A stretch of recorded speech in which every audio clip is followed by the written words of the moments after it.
Hawker উচ্ছেদের কাজ।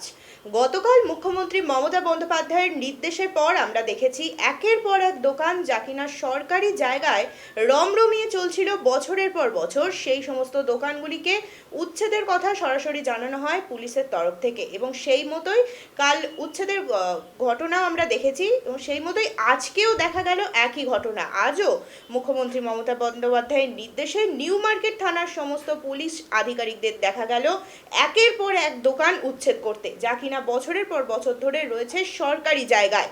গতকাল আমরা দেখেছিলাম পুলিশের তরফ থেকে বলা হয়েছিল বিকেল 5টা নাগাদ যে আধ ঘন্টার মধ্যে সমস্ত দোকান ফুটপাত যেন যারা দখল করে বসে রয়েছেন তারা সেই জায়গা থেকে এই মুহূর্তেই সরে যান এবং সেরকম নির্দেশের পর দেখা গিয়েছিল অনেককে সরে যেতে, কিন্তু অনেকেই থেকে গিয়েছিলেন যাদেরকে আজ আবারও উচ্ছেদ করানো হলো পুলিশের তরফ থেকে। এমনকি তাদের বিক্রেতাদের কাজে হাত লাগিয়ে জিনিসপত্র সরাতেও দেখা গেল পুলিশ আধিকারিকদের।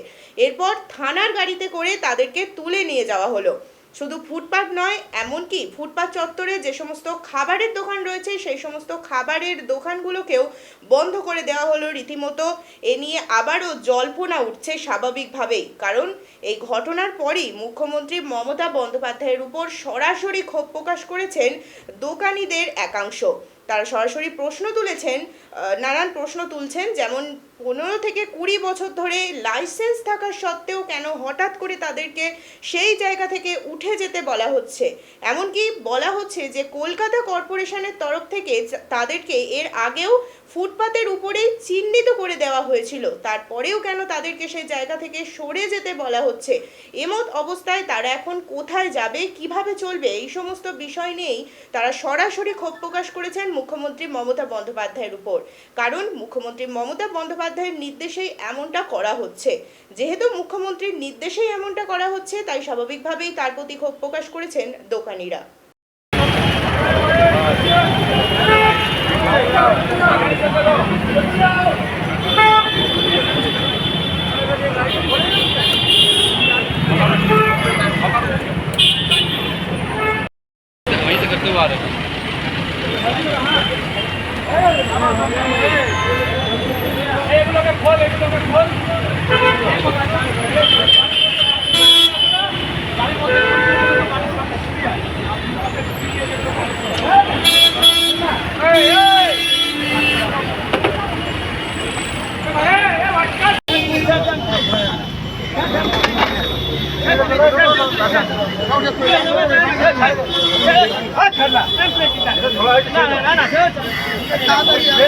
এইটা না স্বপন দা, এই যে জোর করে তুলছে,